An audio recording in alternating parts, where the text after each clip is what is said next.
Assalamualaikum warahmatullahi wabarakatuh. Alhamdulillah nahmaduhu wa nasta'inuhu wa nastaghfiruh wa na'udzu billahi min syururi anfusina wa sayyiati a'malina may yahdihillahu fala mudilla lahu wa may yudlil fala hadiya lahu. Asyhadu an la ilaha illallah wahdahu la syarika lah wa asyhadu anna Muhammadan 'abduhu wa rasuluh wa safiyuhu wa khaliluh addal amanah wa nasaha al ummah wa jahada fi sabilihi haqqa jihadih. Ikhwafillah rahimakumullah, alhamdulillahirabbil alamin. Pagi hari ini insyaallah kita memasuki surah baru, yaitu surah surah Ad-Duha. Namun sebelumnya kita kemarin menyelesaikan surah Al-Lail yang berakhir dengan karakter orang yang amat sangat bertakwa kepada Allah Subhanahu wa taala, yang gambarannya di dalam Al-Qur'anul Karim bisa dirujukkan kepada salah seorang sahabat Rasulullah sallallahu alaihi wasallam, yaitu Abu Bakar As-Siddiq, guna untuk menguatkan kepada kita gambaran dari orang yang sangat bertakwa kepada Allah Subhanahu wa taala. Tentu kalau untuk Rasulullah SAW sudah tidak kita pertanyakan ya. Kita ingin melihat Abu Bakar As-Siddiq ya, sebagai tokoh sentral ya, yang digambarkan oleh Al-Quran. Karena begini ya, orang mukmin itu di dalam hadis, suatu hari Rasulullah bersama para sahabatnya, ada Abdullah bin Umar di situ. Kata Rasulullah Shallallahu Alaihi Wasallam, apakah beritahukan, akhbiruni, kata Rasulullah, beritahukan kepadaku satu pohon yang mirip dengan orang mukmin, kata Rasulullah SAW. Para sahabat diam. Kata Abdullah bin Umar, aku melihat Abu Bakar As-Siddiq dan melihat ayahku Umar bin Khattab juga tidak berbicara. Padahal dalam hatiku aku bisa menebak pohon itu adalah pohon kurma, kata dia. Tapi aku nggak enak akan berbicara karena lawang Abu Bakar yang senior, Umar bin Khattab ayahku sendiri, tidak menjawab pertanyaan Rasulullah. Maka kemudian karena tidak ada sahabat yang bisa menjawab, Rasulullah Shallallahu Alaihi Wasallam menyatakan bahwa pohon tersebut adalah an-nakhlah, kata Rasulullah, yaitu pohon kurma. Jadi orang mukmin itu al-mukmin kan-nakhlah, orang mukmin itu seperti pohon kurma, kata Rasulullah SAW. Kenapa? Karena kata Rasulullah, ada pohon yang daunnya tidak gugur, dan pohon itu seperti orang mukmin, kata Rasulullah SAW. Nah, kita akan melihat gambaran dari pohon kurma itu mirip dengan Abu Bakar As-Siddiq kalau kita nanti lihat ya, salah satu contohnya. Gini dulu lah, sebenarnya kenapa kok disebut pohon kurma, itu kan gini, pohon kurma itu masuk dalam kelompok palm tree. Palm tree itu jenisnya ada 4.000-an kayaknya, saya lupa lah, termasuk kelapa, siwalan, tidak ada kertonya ya, siwalan atau apalah ya. Itu semua jenis-jenis pohon palem ya, pohon palem, palm tulisannya kalau bahasa Inggris, wong Indonesia membacanya palem ya, sanes pelem ya, palm ya, palm tree. Lah, kurma itu masuk palm tree. Nah, yang menarik sama lah, misalnya pramuka, simbolnya itu juga pohon kelapa. Kenapa? Karena kebermanfaatannya yang sangat banyak. Gak ada satupun bagian dari pohon kelapa yang tidak bisa dimanfaatin buat kehidupan kita. Demikian juga pohon kurma. Itu. Makanya Nabi menggambarkan orang mukmin itu seperti pohon kurma. Tetapi yang menarik lagi, dalam hadis disebutkan bahwa pohon kurma itu daunnya tidak gugur. Kalau kita nonton pohon apapun, itu daun dari hijau perlahan nanti menguning, terus kering, jatuh dia. Makanya kalau untuk negara 4 musim, ada musim gugur, yaitu ketika daun-daun pepohonan itu berguguran semuanya. Nanti ada musim semi ketika muncul lagi. Tidak pada pohon kurma. Pohon kurma itu gini terus, sudah hijau terus gitu. Jadi kan buatan nanti ningali berserakan daun kelapa, nggak ada. Nih, daun kelapa ya gini terus. Ya, daun kurma itu hijau terus gini. Ya, untuk menunjukkan istiqomah, untuk menunjukkan konsistensi kata Rasulullah Sallallahu Alaihi Wasallam. Nah, yang menarik pohon kurma ini kan wonten laki sama perempuannya ya, bedanya dengan pohon kelapa. Itu satu pohon laki-lakinya mengandung polen, yang polennya itu bisa membuahi hingga 40 sampai 50 pohon. Wah, itu hebatnya pohon kurma. Pohon kurma itu bisa bertahan hidup sampai 150 tahun, ngalah-ngalahi umurnya manusia. Pohon kurma ini, padahal dia pohon yang termasuk pohon jadul banget, karena bahkan sebelum Masehi, tapi tetap kita konsumsi sampai detik hari ini, bertahan dengan berbagai cuaca. Pohon kurma itu Masya Allah. Dan Rasulullah SAW menggambarkan pohon kurma. Dan memang yang menarik, Allah itu menggambarkan orang mukmin itu seperti pohon yang baik.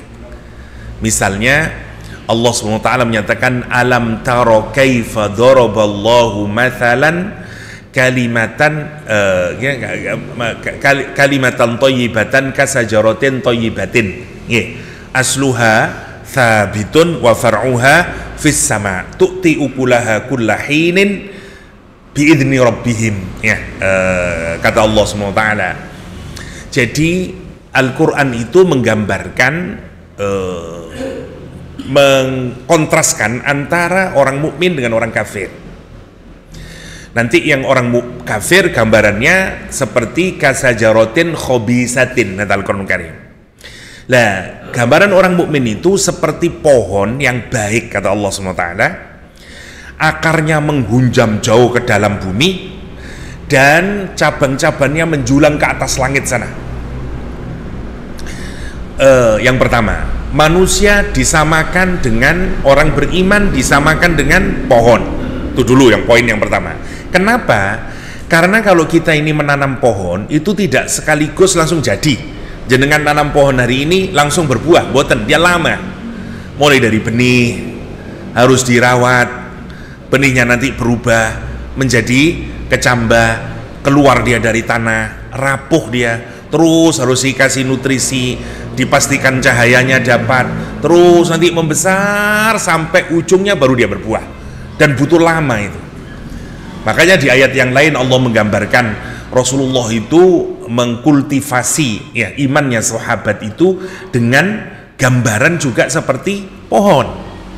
Ya, Al-Quran menyatakan kazar'in akhraja syad'ahu fa'azarahu. Ya, jadi seperti benih yang ditanam itu, kazar'in akhraja, kemudian keluar nih benihnya, ya, jadi kayak sprout, jadi kayak kecambah, ya, dan terus itu, ya, sampai awalnya tidak kuat apa-apa dia, sampai fastawa ala syukihi, ya, sampai kokoh, sampai mengagumkan buat para petani. Wow, saking baiknya.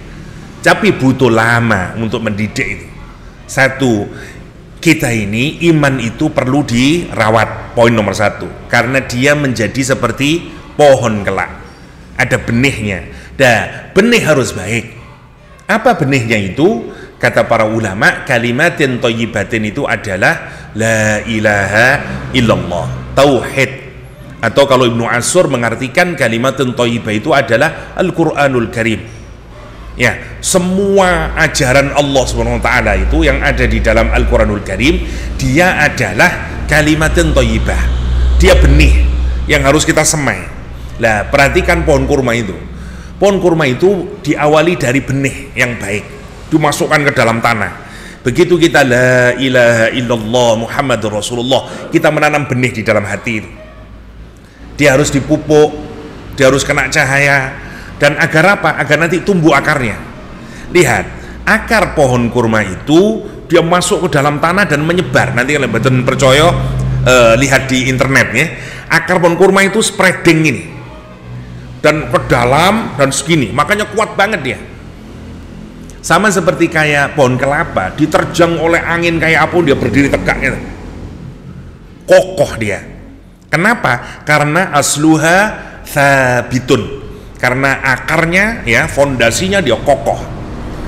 Fondasi yang kokoh hanya tercipta dari seed, dari benih yang baik. Makanya nanti akarnya itu masuk ke dalam dan menyebar. Apa maksudnya? La ilaha illallah, Al-Quranul Karim itu masuk ke dalam diri kita dan nanti harus menyebar ke dalam diri kita, mewarnai cara berpikir kita, mewarnai perasaan kita, mewarnai emosi kita, mewarnai batin kita, mewarnai hati kita. Nah, memang tidak kelihatan, sebagaimana akar tidak kelihatan. Dia ada di dalam tanah, akarnya itu, tapi dia sabitun, ya, dia sabitun, dia masuk ke dalam tanah, kokoh dia. Sementara pohonnya orang kafir enggak, kata Al-Quran, dia berada min fawqil ard, kata Allah SWT. Ya, kasajaratin khobisatin, dia cuma di atas tanah saja, seperti kalau sekarang kayak pohon apa ya, kayak kacang tanah mungkin, ya. Jangan singkong masih masuk ke dalam. Ini kayak kacang tanah, di atasnya aja. Ijtusat nanti, atau kecambah ya, atau apalah yang prul ngoten mawon mengambilnya. Makanya begitu ada cobaan sedikit jatuh dia. Ya, labil orangnya dan seterusnya, gambaran orang kafir itu. Tapi orang mukmin itu dia sabit. Nah, kata Allah SWT, asluha sabitun far'uha fis sama, cabangnya ke langit sana, menjulang tinggi dia, mulai batangnya, terus kalau ada rantingnya, daun-daunnya menjulang ke langit. Lah saya tanya, batang cabang-cabang ini di dalam tanah, di luar tanah? Di luar tanah, kelihatan sekarang. Apa cabang dari iman itu? Ucapan kita, perbuatan kita, sikap kita, amal kita, dia harus menjulang keluar, harus keluar. Kemudian tidak ada orang yang beriman yang penting iman saya baik toh, nggak ada itu. Iman yang baik harus mengeluarkan far'uha, harus ada cabangnya, ucapannya, perbuatannya dan seterusnya, dan dia menjulang ke langit untuk menunjukkan yang dia harapkan ridhonya Allah Subhanahu wa ta'ala. Dia keluar bukan mengharapkan ridhonya manusia, sebagaimana Abu Bakar As-Siddiq kemarin, illa ibtigha'a wajhi rabbihil a'la, yang diharapkan hanya ridhonya Allah Subhanahu wa ta'ala. Lah, kata Al-Quranul Karim, tu'ti ukulaha kullahinin, dia memberikan ukulaha itu apa ya, buah yang bisa dikonsumsi. Karena ada pohon yang menghasilkan buah tapi tidak bisa dikonsumsi, ya, tidak berguna buat manusia, ya. Meskipun tentu sebenarnya tetap ada manfaatnya, cuman gambarannya itu seperti ada yang pohon tidak mengeluarkan buah, ada pohon yang mengeluarkan buah tapi pahit rasanya, ya, dan seterusnya. Nah ini ndak, lihat buahnya itu memberikan setiap musim, dia terus menerus dia memberikan. Kurma itu, Masya Allah, kurma itu yang menariknya diberikan mulai bayi baru lahir sampai mati orang makan kurma. Masya Allah. Abu Musa datang ke Rasulullah SAW, anaknya baru lahir, minta ditahnik oleh Rasulullah SAW. Nabi kemudian ngambil kurma, ya, dilumat dengan giginya, dihancurkan sampai halus, dan kemudian ditahnik, diberikan kepada si bayi itu.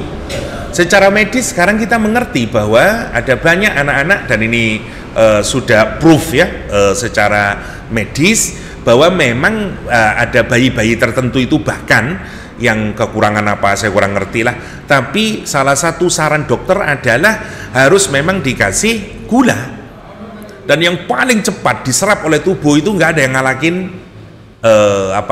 kurma, karena kemudian akan menyeimbangkan apalah heart rate, ya, terus macam-macam kalau kita baca kedokteran itu. Karena itu juga bahkan dibenarkan teknik itu, ya, cuman terus hati-hati, jangan ada orang yang ngorokul masih kasar kan, ya tersedak nanti bayinya gak perkara, ya juga harus dengan ilmu, tapi proof menurut sains itu. Jadi kalau kita makan nasi itu baru jadi energi dikonsumsi oleh tubuh itu 1 jam, bukan 1 jam, berapa saya lupa, 2 atau berapa hari gitu, lupa saya, 2-3 hari kayaknya, tapi enggak 2-3 hari berapa lah. Tapi kalau kurma itu hanya butuh waktu 40 menit atau 45 menit paling cepat dia. Makanya kita berbuka dengan kurma ben langsung balik, cek gagah mana, mboten loyo mali. Karena dia paling cepat diserap.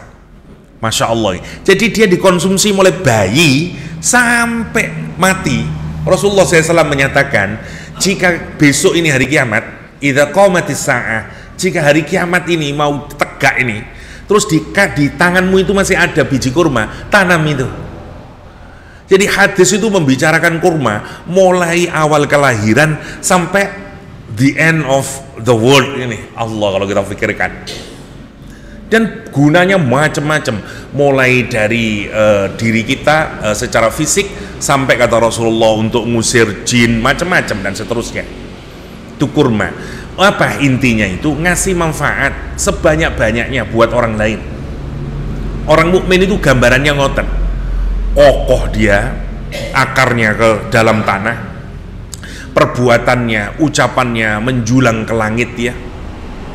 Dia tahan terhadap musibah, dikasih apapun dan seterusnya dia tahan, dan setiap waktu dia memberikan manfaat kepada orang lain dengan kurmanya itu.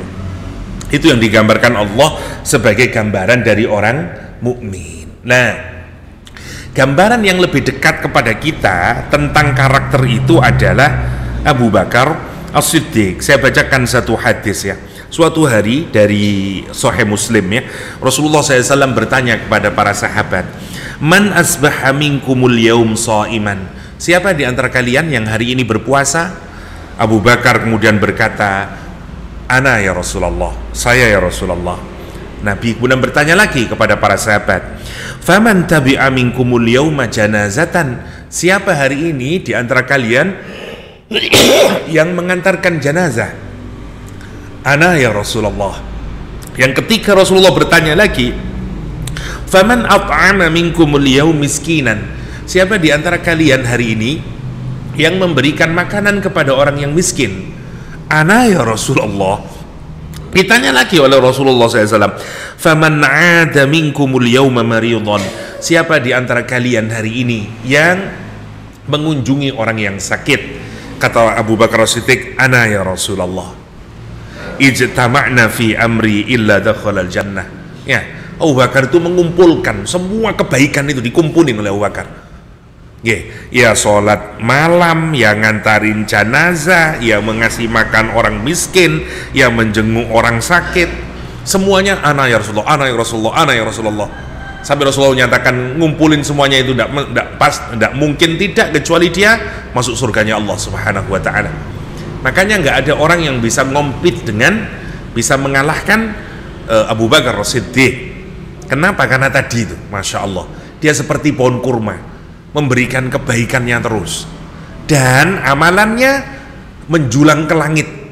Kata para mufassirin, kenapa Al-Quran menyatakan far'uha fis sama? Karena setiap hari ucapan kita, amal perbuatan kita diangkat ke langit. Ya, setiap amal kita itu kan dilaporkan setiap hari oleh Allah, oleh malaikat kepada Allah SWT. Nah, jadi makanya digambarkan dengan wa far'uha fis sama, far'uha fis sama. Saya tambahkan sedikit, di dalam Al-Quranul Karim kita mendapati Abu Bakar As-Siddiq itu digelari dengan beberapa gelar dalam Al-Quranul Karim. Yang pertama, Abu Bakar disebut dengan As-Sahib, sahabatnya Rasulullah SAW. Sahabat-sahabat yang lain ya memang sahabat Nabi, cuman tidak di stempel oleh Allah SWT, kecuali Abu Bakar yang distempel. Masya Allah ya. Kisahnya pada saat hijrah ya, ketika Abu Bakar As-Siddiq masuk ke dalam gua ya Thur terlebih dahulu, Rasulullah SAW kakinya berdarah karena kena ujung batu-batu di gua Thur itu, karena gua Thur itu gua yang tidak didiami oleh manusia, sehingga jarang orang naik ke atas. Sekalian karena memang jarang orang di atas, makanya tidak ada jalan yang seperti orang biasa dilalui, sehingga banyak batu-batu yang lancip. Nah, Rasul itu berdarah kakinya karena macam-macam itu ya, batu-batu yang lancip itu. Begitu Rasul mau masuk dulu, Abu Bakar menyatakan, saya dulu ya Rasulullah ya. Kemudian Abu Bakar membersihkannya, kainnya itu disobek-sobek oleh Abu Bakar untuk menyumbat lubang-lubang itu, karena dia tidak dipakai sudah lama, tinggal satu lubang yang dia tidak bisa ditutup lagi karena tidak ada lagi kainnya, dan Abu Bakar menggunakan kakinya yang satu untuk menutup lubang tersebut, sementara kakinya yang satunya lagi untuk dibikin sebagai bantalnya Rasulullah SAW. Abu Bakar kemudian mempersilahkan Rasulullah SAW untuk masuk. Silakan ya Rasulullah. Rasulullah tidur di atas di pangkuan Abu Bakar As-Siddiq. Abu Bakar kemudian melihat ke atas itu, kaki-kakinya Banu Quraisy yang mengejar Rasulullah SAW, dan satu kakinya itu disengat oleh hewan. Maka Abu Bakar menangis karena satu melihat kaki-kaki yang mengejar Rasulullah SAW, dan katanya Abu Bakar As-Siddiq, ya Rasulullah, kalau seandainya mereka melihat ke bawah, pasti mereka melihat kita.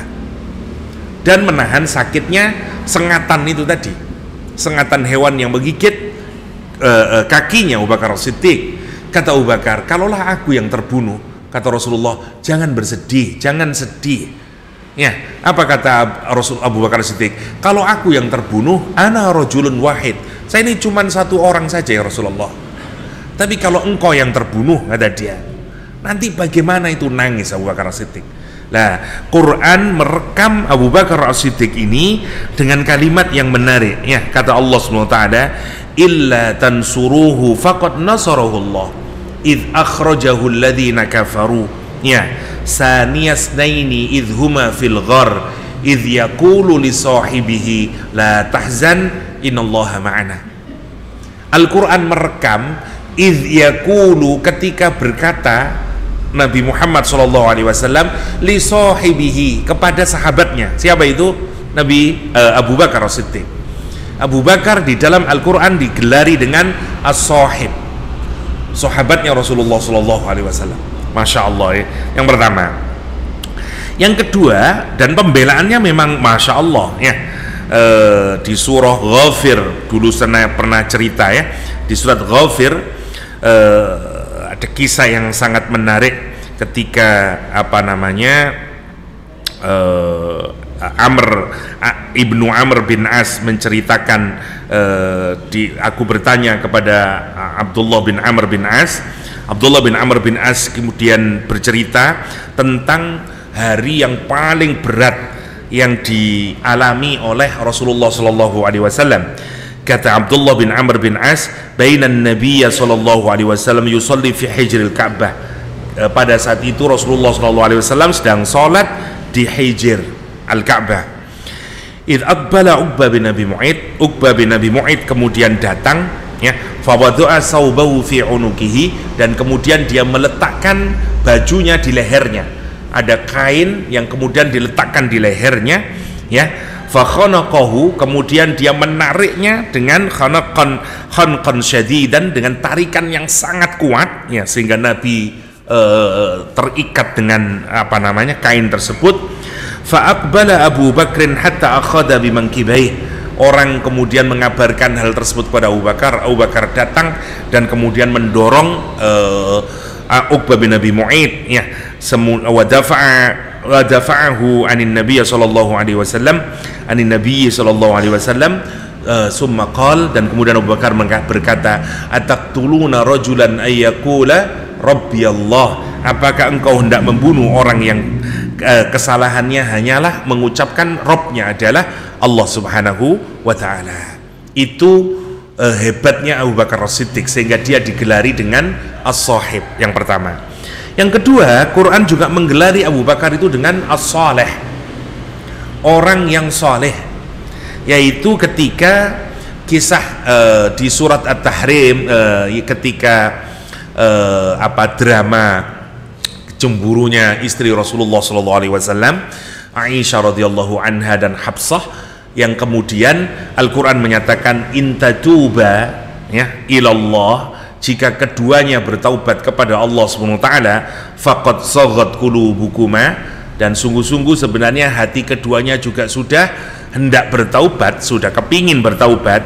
Tetapi wa in tadhahara, kalau keduanya hendak mengalahkan Rasulullah SAW, hendak mau taubat, hendak melawan Nabi, wa in tadhahara alaih, apa kata Allah, fa innallaha huwa maulah, maka Allah yang akan memproteksi Rasulullah, Allah yang akan jadi maulanya Rasulullah SAW, dan tidak hanya Allah, fa innallahu wa maulah, terus kemudian diikuti dengan wa Jibril, malaikat Jibril, wa salihul mu'minin, dan orang soleh di kalangan orang-orang mukmin.